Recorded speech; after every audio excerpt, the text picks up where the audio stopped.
একটা চৌধুরী মানুষের ছেলে তার কালি কিনা এখন করার ক্ষমতা ছিল না। কাগজের দাম বৃদ্ধি পেলে সে কাগজ কিনতে পারত না। স্কুলে ভর্তি ফি বাড়িয়ে দিলে ভর্তি করতে পারত না। ওরা যখন স্কুলে আমরা পরীক্ষা দিতে যেতাম, পরীক্ষা আমাদের বড় বিদ্যালয়ের টাকা আমাদেরকে আমরা হয়তো এখন ওই ছেলেদের জন্য আমরা আন্দোলন করেছি, সংগ্রাম করেছি।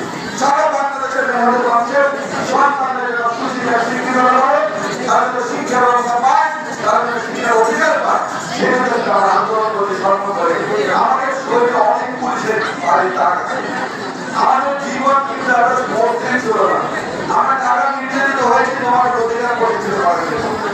আমরা নির্যাতিত হয়েছি, আমরা রক্তাক্ত হয়েছি, আমরা আমার বাবার স্বপ্ন নষ্ট করেছি, ভাইয়ের স্বপ্ন নষ্ট করেছি।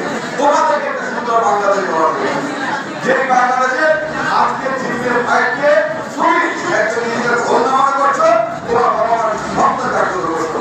সেই বাংলাদেশ দেওয়া কিন্তু একটা সহজ কিছু ছিল না, এত সহজ ছিল না। আমরা সেই জায়গাতে সংগ্রাম করেছি, আমাদের দায়িত্ব ছিল।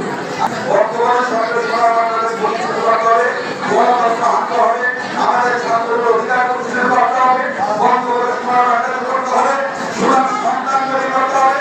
এই সুনাম সন্তান যখন বড় হবে, তাহলে বাংলাদেশের নেতৃত্ব হবে, এই বাংলাদেশ বঙ্গবন্ধুরা সরকার সোনার বাংলাদেশ করে, এছাড়া বাংলাদেশ সোনার বাংলাদেশ হবে না। যে সোনার